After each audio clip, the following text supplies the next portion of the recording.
Je m'appelle Mélina, pin-up des années 60. Moi, c'est Hans Greiger. Je suis soldat 2e classe. Salut, c'est Jack, bienvenue à Woodstock. Nul doute que ces trois-là n'avaient aucune chance de se rencontrer dans le monde réel. Mais à Blacourt, le temps d'un week-end, l'histoire fait ce qu'elle veut.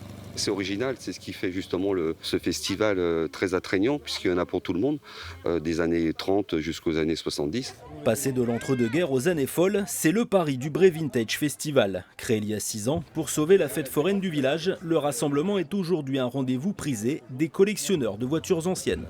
On a des gens qui viennent d'Orléans, des gens qui viennent de Vendée, des gens qui viennent de Belgique. Et en fait, oui, en effet, c'est eux qui nous appellent, quoi.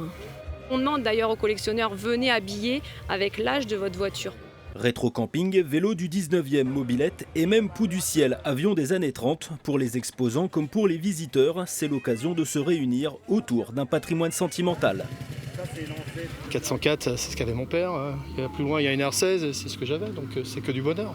Les gens qui l'organisent sont aussi des passionnés, véritablement mordus par les véhicules, les motos anciennes. Les gens qui organisent et leurs bénévoles. Cette année, ils sont 90 à assurer la bonne marche des événements. Il y a 2 ans, on était, je crois qu'on tournait à une 60aine de bénévoles. Et c'est vrai que là, voir le nombre de bénévoles évoluer d'année en année, c'est vrai que ça fait plaisir.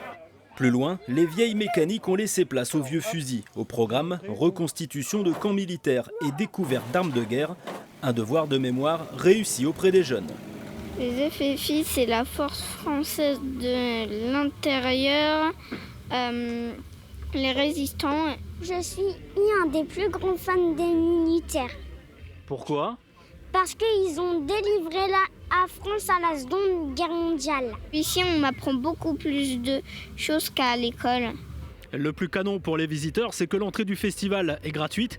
Les organisateurs attendent environ 10 000 personnes d'ici la fin du week-end.